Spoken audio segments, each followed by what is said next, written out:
What up? T-Bob here. And Jake as well. And look at you. You done stumbled upon little OTB Saints, where we bring you all the latest black and gold coverage. Who are the Saints going to draft? Who's going to be their quarterback? What does the salary cap look like? All that information and more. Hope you enjoy it. Like, subscribe. The Saints signed a D lineman, Kendall Vickers. You don't have to care about this. I'm just updating it because this guy, look, credit to Kendall, 28 years old, grinder. He was a UDFA guy, bounced around a couple practice squad, made, I think, 3 years active roster. He had a Canadian year mixed in, so this guy's been grinding for the dream, okay? Will he make the team? Probably not, but time will tell. Right now, you got Brian Brzee, you got Nathan Shepard, Kalen Saunders. They're definitely making the team. All of them three were actually pretty solid last year. You drafted Christian Boyd in the 6th. You signed a vet in Jack Heflin, and then you got a UDFA in Kyler Ball. How many D linemen do you carry on a roster, Jake? Like, how many of those interior guys are making it if you already have 3 that are definitely making it? What do you do, 4 or 5? Yeah, 5 is going to be your absolute maximum. And your 5th one's probably going to be somebody that is a little bit of a swing guy where he can play a little bit all over the place. So maybe that ends up being Vickers, maybe not, but we don't need to spend time there. What I do want to talk about is Spencer Rattler. Here is a quote from Clint Kubiak. And this is not getting into what we discussed with Underhill yesterday about how Rattler looked very composed, threw the ball well. You can kind of see the natural arm talent there. For whatever this is worth, 11 of 12 at rookie minicamp this weekend. But, quote, this is from Clint Kubiak. We like a lot of things about Spencer. But the things that take no talent. To me, that's his attention to detail. That really stuck out. His effort, his drive to be better. To me, that doesn't take a whole lot of talent. It's something that's inside, and he has that in spades. And it's interesting to hear that, right? Because a lot of the conversation around Spencer Rattler has been formed out of, intangibles. And does he have them or not? And we all know that so much was made about that show that he was on when he was in high school. But all the reporting out of South Carolina is he learned that. And he became that leader, and he became that grinder, and he had to go through this journey of being humbled and really punching up and dealing with just crazy pressure all the time and just a team that wasn't that good in South Carolina, trying to maximize what they were able to do. And through that gauntlet, I think he emerges as a better player than he went in to that kind of being humbled process with. And I don't know, man, I'm kind of ready to fully give myself over to Spencer Rattler, not just as QB2 this year, but as maybe even the future of this franchise. So you hear those things, you hear those reports, and you hear the offense coordinator say that. Shane Beamer said that throughout this entire draft process. He's like, look, this guy was named team captain by his teammates, not me, for the last 2 years. And remember, Shane Beamer was with him at Oklahoma as well when Shane was an assistant coach there. I did not remember that. So he knew Shane Beamer and Spencer Rattler knew each other very, very well. And so when, he brings him into South Carolina, this is a young man that he knew all about. And so, yes, and sometimes we're all guilty of it. We see something that happened, a long time ago. And obviously, like if I was 17, had a camera in front of my face, who knows what that would look like. Yeah. But the fact that NFL teams were looking at that, and that was the reason why he fell to the 5th round, is like ludicrous to me. This is somebody that's proven over the last couple of years that he can lead his team. He can lead maybe even a franchise, and we know he's got the skill set.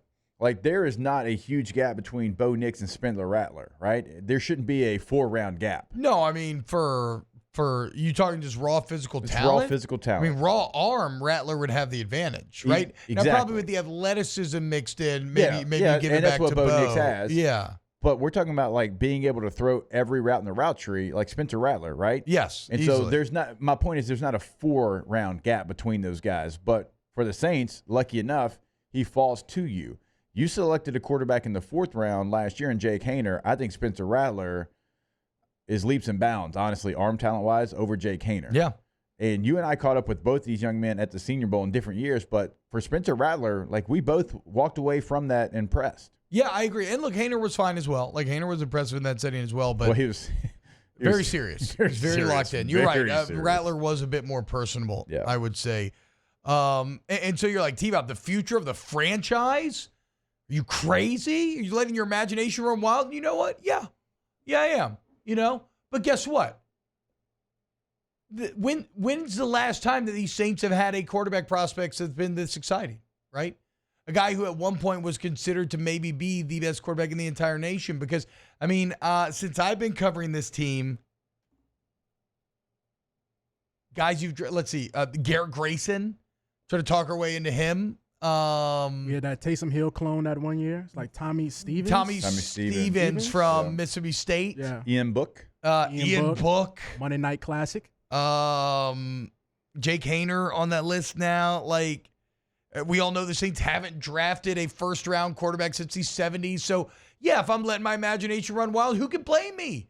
It's the allure of a young quarterback. It's a bit like Schrodinger's quarterback. Are they good or are they bad? They exist in a quantum state. You don't know until they play. So you get to choose what to believe. And so when I see the potential of Rattler, I see the arm talent. I see the growth after being humbled at Oklahoma and having to find his way at South Carolina.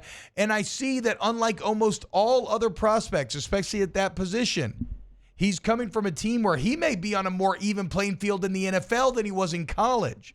Like most guys are in the Jaden Daniels situation, where every single Saturday, Jaden Daniels had teammates around him offensively that were going to be markedly better than the opponent, and they were all going to do well because of it. Spencer Rattler, for the most part, playing for South Carolina in the SEC, especially last year, his team was going to be markedly worse than the opponent. And so he was having to kind of tread water to punch up a little bit. You could argue that on an NFL field, he might be on a more even playing field in a personnel against personnel matchup. So, yeah, am I being a bit crazy? Yeah, I am. Okay. I don't know if he's the future of the franchise, but I know he's got a ton of potential, and I find that to be exciting. And this is just not a game that we get to play that often as Saints fans. So, question to both of y'all. Do y'all feel like this is more of an indictment on Derek Carr that we're so excited for Spencer Rattler because he left us with a terrible taste in our mouth? No. I think it's okay. So I think it starts with Rattler's potential, which has always been there.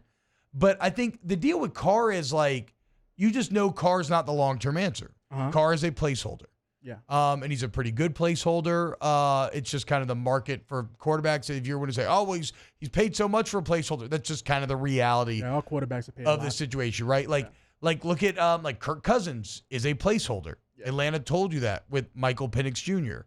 And so I don't have. Can we trade our placeholder for their placeholder? Yeah, I mean, look, I think their placeholder's a bit better. Yeah, so I'd be down, but I wouldn't find to that point, I wouldn't find either terribly exciting. Like Cousins would be an unquestioned upgrade, but I wouldn't be like, it's not yes, like I would go. Oh, you would, Jake? Y'all, yeah, like don't start this again. Okay. Don't start this again. He's like Dak Prescott. Kirk Cousins, no. Yes, he is. They're great in the regular season, and they struggle in the postseason. He beat the Saints in the postseason. I know. Dak has a playoff win as well. And also, like, if you're talking about quarterback changing, like, I would trade Dak Prescott for Derek Carr, too. Oh, yeah. Yeah, no, I would do that. I'd be even more excited if Dak Prescott. We'll Are you kidding me? Hands, Taylor. I'm just saying, at the end of the day, though, why Rattler becomes exciting is because all three of those guys would feel like placeholders. And you're like, oh, well, and then maybe Rattler, if he reaches his full potential, is it higher than them? And that's unfair, but that's also why QB2 is always the most popular guy in town. I mean, he should be QB2, though. That's not crazy. Future of the franchise is crazy. So. But yeah. Jake Hayner, Nathan Peterman, no more Kellen Mond. Right. Like, without a doubt, Spencer Rattler should be QB2. Yeah, I'm with you there, and I'm excited to see what he can do in the preseason. I'm excited to see what he can do with guys like A.T. Perry out there in the preseason, like another guy that I think has, a ceiling that is actually really high for where he got drafted. I think they both ended up being – was A.T. Perry a fifth-round pick as well? I think A.T. was sixth. Was he sixth? Because Jordan Howden was fifth-round pick from Minnesota. So I'm excited to see those guys in the preseason. I think you're right. Spencer Rattler is going to have an opportunity with players around him to go out there and showcase who he is. Now, he might have a bomb squad again, but he's used to that. Yeah, in front exactly. of him. You're right. You might, if the Saints starting O-line is such a problem, who knows what the backup O-line Go back and watch South Carolina versus North Carolina if you want to find out what Spencer Rattler's made of last year. Yeah. He ends up having a really nice game. He was running for his life. He was off the mark every throw, it felt like, because he had to be off the mark. But he stood in there. He took shot after shot after shot under the chin and delivered the pass down the field, stood in the pocket, You never saw him yelling at his teammates. And that was a game that if you want to find out who he is now compared to what you think he is off a Netflix show, that's the game film to watch. Wow, just amazing black and gold takes right there, Jake. I don't think I've ever heard any takes that are better than the two guys that just gave you that take. And you can keep getting them by going ahead and liking, subscribing, ringing the bell to get notifications when we post. Have a great day. We'll see you on the next OTB Saints.